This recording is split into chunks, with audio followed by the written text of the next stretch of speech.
multiplying fractions using Hershey's milk chocolate. And if you'll remember our standard, and it goes with our essential question, who wants to read this for me? Roderick. How can I model the multiplication of common fractions? Let's all say that together. How can I model the multiplication of common fractions? Well, we've been talking about this, and we did it with our morning work.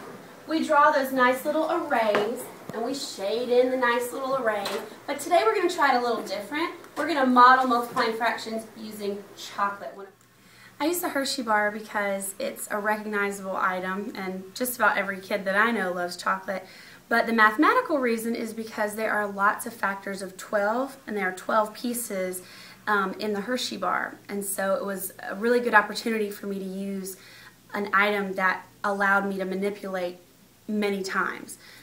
We also read our fractions Hershey book before during morning meeting, and this was a really great almost opener to an opener, and it was just a really neat thing for them to be able to see and touch, and something that they can relate to. All right, so let's check out this chocolate bar.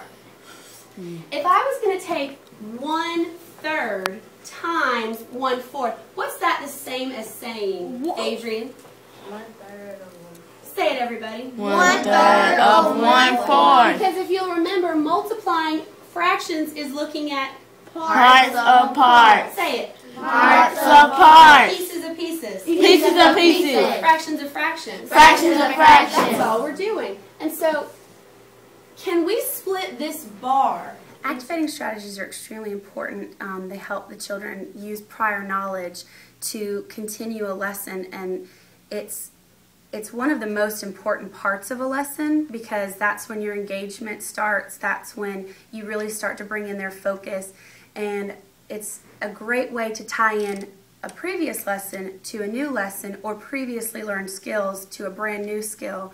And I think that every successful lesson I've ever had a successful opener. Yes. Can we? Yes. All right. Do you think, Derek, starting with the farthest away, you can move that bar over there? Start with that one farthest away. Oop, not that one. Not quite yet. We'll see about that one. True or false? He has 4 equal parts. True. Okay. So point to one of those fourths. Just point to it with your finger. Roger, come up and touch one of those fourths. Trace it with your finger.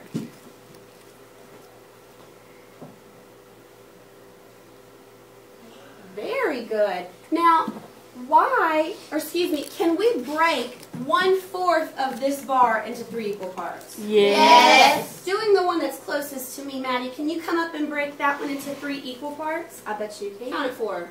1, 2, 3. Now, is that 1/4 in 3 equal parts, yes or no? Yes. So did we just show thirds of a fourth? Yes. Okay. Can somebody come and move one of those thirds into its own little area? Tierney, can you come move it to its own little space? We're moving one of them into its own little space. One of these. One of these. You just kind of shifted them over a little bit. Okay, so this is the one you're going to choose? All right, so we're going to put these two back over here with the rest of its chocolate bar. And we've just taken 1/3 of 1/4. Is that true? Yes. All right, so if I put this chocolate bar back together so that it looks like we only took 1/3 of 1/4, how much of that chocolate bar did we actually take away? 1/4. Are you sure? 1/12. Say it again. 1/12. We took 1/3 of 1/4, which is worth 1/12. Remember how we can prove it? How do we prove it? 1 times 1 is 1/3 times 1. 1 times 1 is 1. 3 times 4 It's 12. Pretty cool, pretty cool. All right, let's look at another one. This lesson used the children's prior knowledge to activate the current lesson, because we had already talked about multiplying fractions by fractions, and we had talked about how it's parts of parts, pieces of pieces, but the lesson that day was multiplying a fraction by a whole number. And so it was drawing, using the same model as the standards modeling multiplication of fractions, using the standard and the model, but activating their prior knowledge about multiplying fractions by fractions. And so that's why we used the Hershey bar, that's why we used all the Joe Robinson strategies where they shouted out fractions and fractions, pieces of pieces. That's how we tied in the prior knowledge to the current lesson.